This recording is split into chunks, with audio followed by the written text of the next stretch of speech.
Bab 437. Mata keabadian kehilangan kekuatan.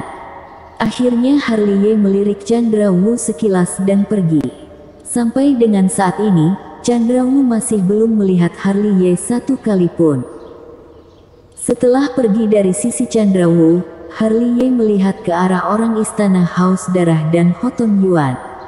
Mereka seperti sekelompok orang licik, berdiri dan membahas batu berukuran 5 kepalan tangan yang ada di depan mereka.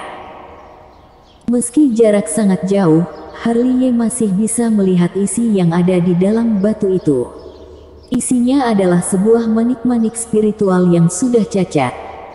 Setelah melihat semua ini, Harley berjalan santai mencari Stanley Wu dan Master Tai. Saat ini, mereka berdua sedang berdebat sampai ingin berkelahi. Ukuran batu itu sangat besar, diameter ada 100 meter dan bentuknya sangat tidak beraturan. Batu itu berwarna hitam, ada kalanya akan memancarkan cahaya redup. "Sialan, aku bilang ada, pasti akan ada," teriak Stanley Wu. "Diam, aku tidak melihat jejak ada isi di dalamnya," teriak Master Tai sampai air liur berterbangan kemana saja. "Jadi, kamu tidak percaya dengan mataku? Matamu begitu besar, mirip seperti bola kotoran." Dua orang ini saling mengejek, membuat orang di sekitarnya juga memandang ke arah mereka. Sepasang demi sepasang mata seperti sedang melihat orang idiot. Meski sangat tidak ingin, Harley juga mendekati mereka. "Sini, kamu coba lihat." Melihat Harley berjalan mendekat, Stanley Wu dan Master Tai langsung menarik Harley ke depan batu itu.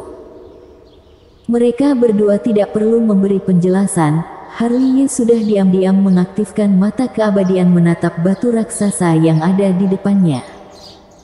Hanya saja, bibir Harley langsung berdenyut setelah melihat batu itu. Ekspresi wajahnya langsung berubah drastis, tidak tahu kenapa dia secara refleks menutupi hidungnya dengan tangan.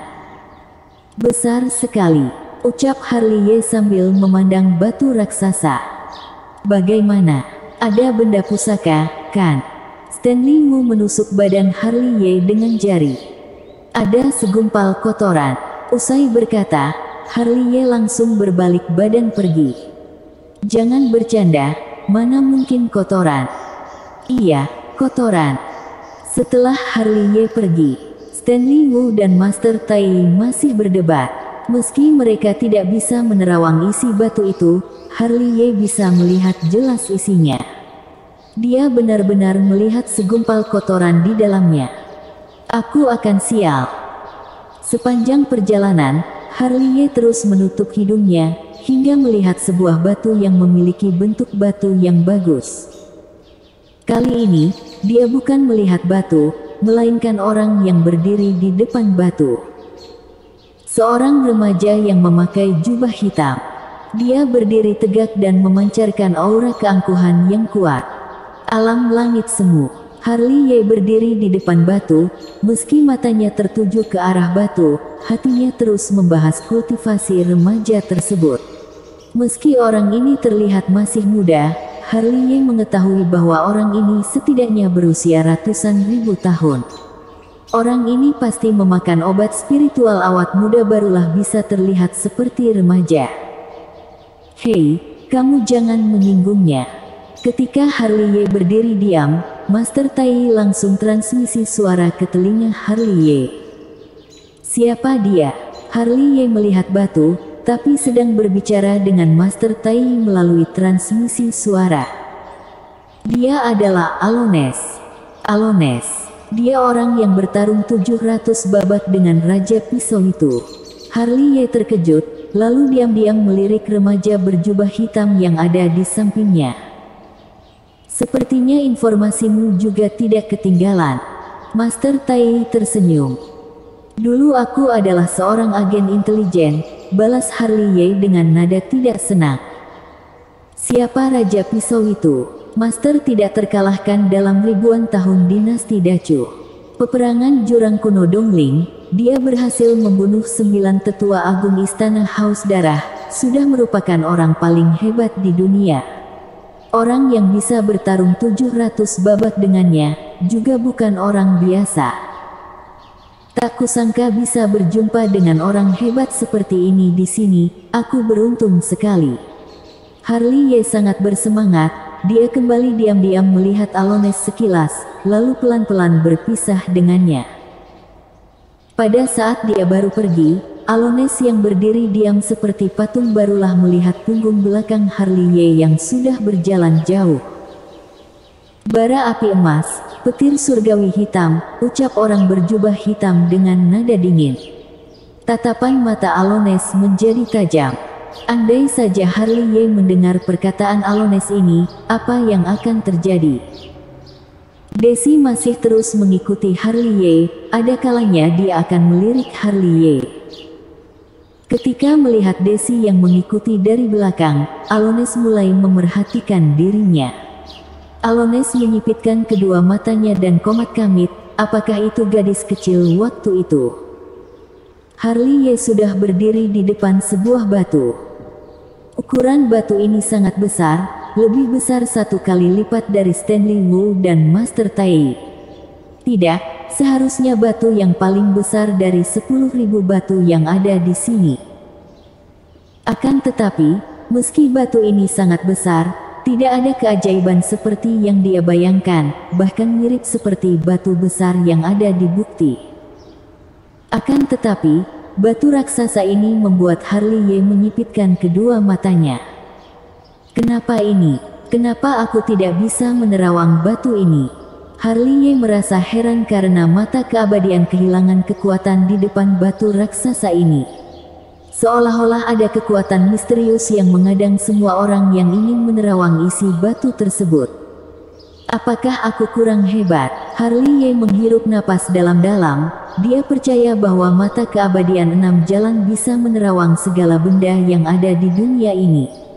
Sekarang malah kehilangan kemampuan ini, bukan masalah mata keabadian, melainkan pencapaian dirinya masih kurang. Batu ini pasti memiliki isi yang luar biasa, komat kamit Harley.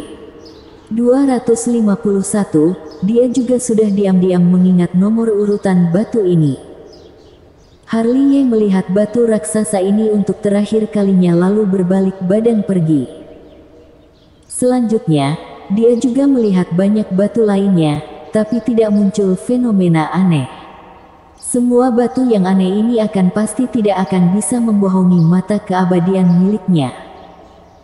12 jam akan segera tiba, sebagian besar orang sudah kembali ke tempat duduk masing-masing menunggu Stone Gambling Event dimulai.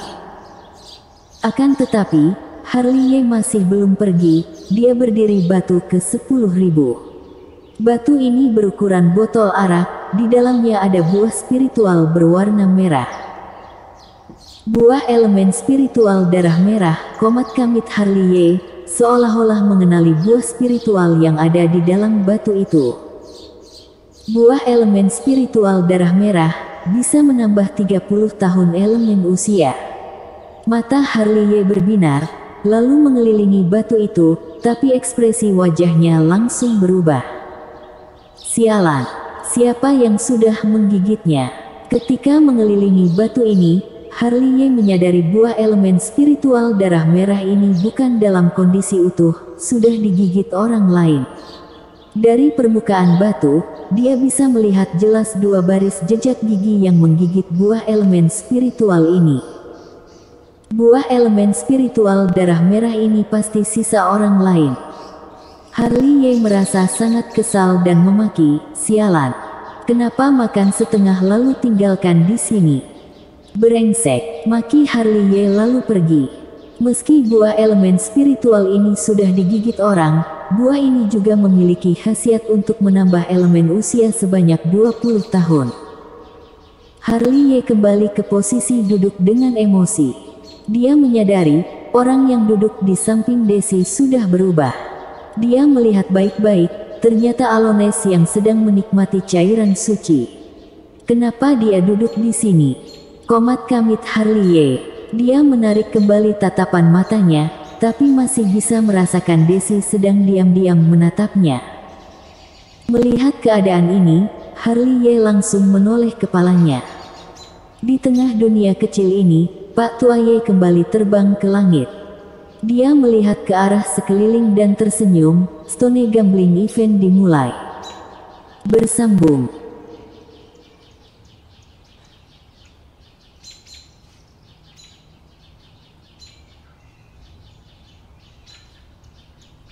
Bab 438. Ada yang bahagia, juga ada yang sedih. Stone Gambling Event dimulai. Suara Pak Tua Ye menggema di ruangan ini. Semua orang langsung duduk tegak. Beberapa saat kemudian, batu yang ada ukiran nomor melayang ke panggung awan. Harga awal 100.000. Siapa yang menawarkan harga tinggi dialah yang akan mendapatkan. Mulai. 150.000. Pak Tua Ye baru selesai berkata, sudah ada orang yang langsung menambahkan harga. 200.000. Seketika, suara yang lain langsung menutupi suara sebelumnya. 250.000. 300.000. Terdengar suara secara beruntun. Dunia kecil ini menjadi heboh.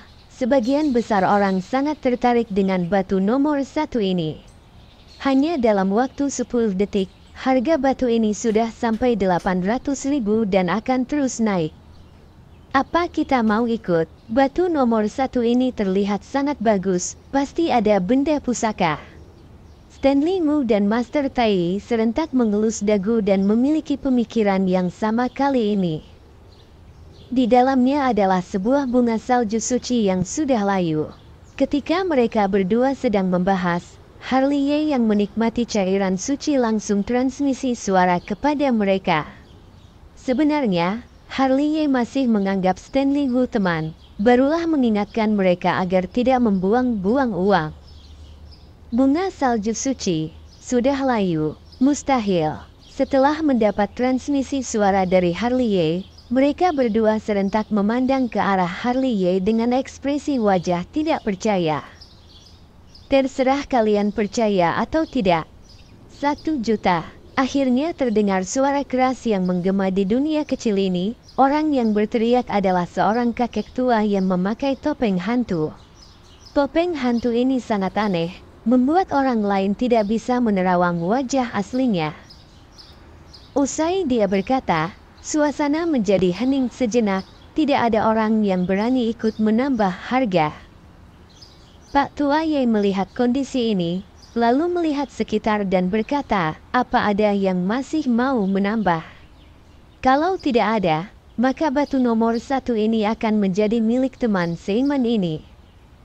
Suasana sangat hening, meski masih ada orang yang sedang berpikir, mereka juga tidak berani menambah harga lagi.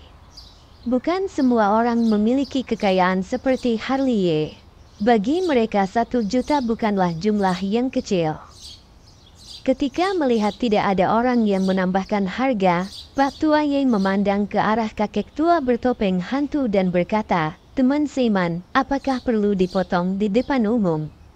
Kalau tidak bersedia, ada perlu membayar 3 kali lipat harga batu spiritual, berarti harus membayar 300 batu spiritual. Usai berkata, Harley Ye yang menundukkan kepala mengusap manik-manik spiritual langsung menengadahkan kepala. Dia menunjukkan ekspresi wajah kaget memandang ke arah Stanley Wu dan Master Tai dan bertanya, kenapa kalau tidak dipotong depan umum harus membayar 3 kali lipat? Iya, karena tidak ada orang yang tahu apa isi di dalam batu ini. Jika ada benda pusaka, Kota kuno Tianlong mungkin saja akan membayar biaya yang lebih tinggi untuk membeli. Jadi, barulah ada peraturan seperti ini. Tentu saja, kamu juga memilih tidak memotong di depan umum, tapi harus membayar uang 3 kali lipat. Maka tidak ada orang yang mengetahui apa isi dari batu ini.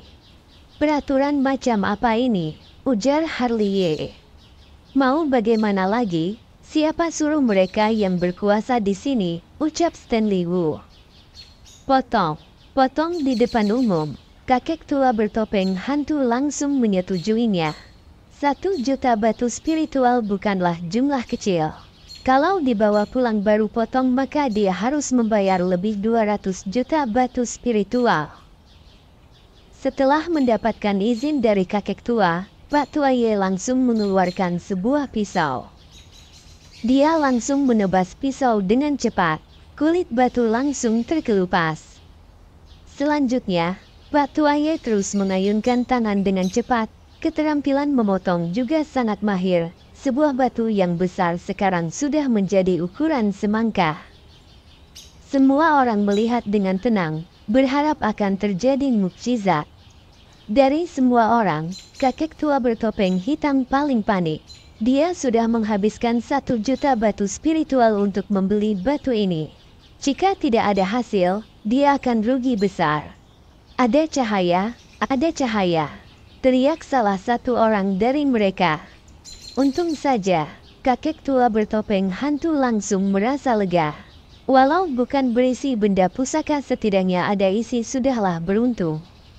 Batu itu memang memancarkan cahaya di panggung awan.